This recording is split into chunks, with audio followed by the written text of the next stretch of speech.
يا أيها الذين آمنوا اتقوا الله وكونوا مع الصادقين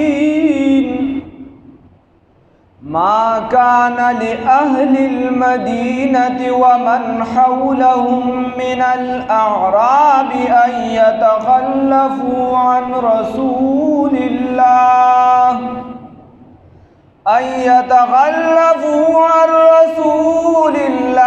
ولا يرغبوا بأنفسهم عن نفسه ذلك بأنهم لا يصيبهم ظمأ ولا نصب ولا مخمصة في سبيل الله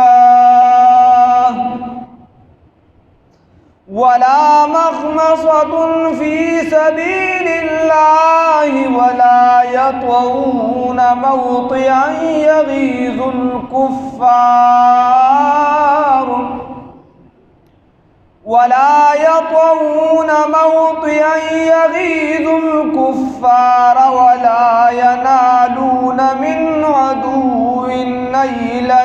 إلا كتب لهم به عمل صالح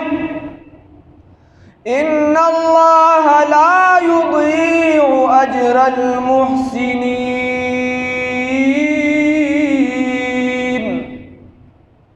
ولا ينفقون نفقة صغيرة ولا كبيرة ولا يقطعون واديا إلا